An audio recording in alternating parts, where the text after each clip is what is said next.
কোথায় যাচ্ছেন বন্ধুরা? চুপচাপ আমার এই রেসিপিটা দেখে যান। আজকে আমি কি বানাচ্ছি দেখুন। প্রথমে বেসন নিয়েছি, তারপরে নেব বেসনের মধ্যে আমি জিরে গুঁড়ো, লঙ্কা গুঁড়ো, হলুদ গুঁড়ো, নুন, সামান্য হিং দিয়ে ভালো করে মিলিয়ে নেব। মিলিয়ে এবার জল দিয়ে ফেটিয়ে নেব। দেখুন কি সুন্দর ব্যাটার তৈরি করে ফেলেছি। এদিকে আমি ফোড়নের জন্য রেখেছি গোটা জিরে, শুকনো লঙ্কা, তেজপাতা, কারি পাতা, আর এদিকে দই দই রেখেছি, অবশ্যই দই দিতে হবে। এবার আমি সাদা তেল দিয়ে দিয়েছি কড়াইতে, আর ছোট ছোট পকোড়া ভেজে নেব। তাহলে বুঝতেই পারছেন আমি কি বানাচ্ছি? না, আপনারা বুঝতে পারছেন না, আমি বানাচ্ছি কারি ফুলুরি।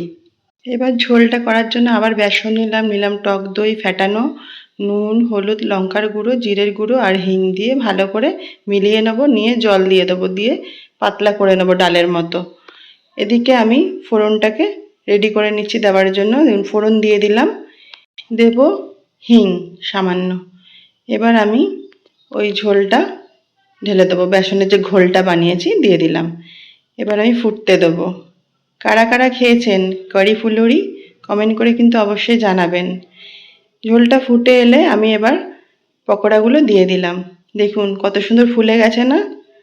আমার রেসিপিটা কিন্তু রেডি হয়ে গেল। ভালো করে ফুটিয়ে নিয়েছিলাম ঝোলের মধ্যে পকোড়াগুলো।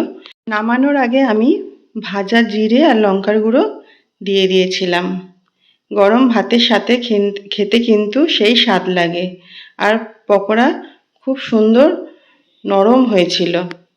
আমার এই রেসিপিটা যদি আপনাদের ভালো লেগে থাকে তাহলে আপনারা কি করবেন, আমার চ্যানেলটা লাইক, শেয়ার, সাবস্ক্রাইব অবশ্যই করে দেবেন।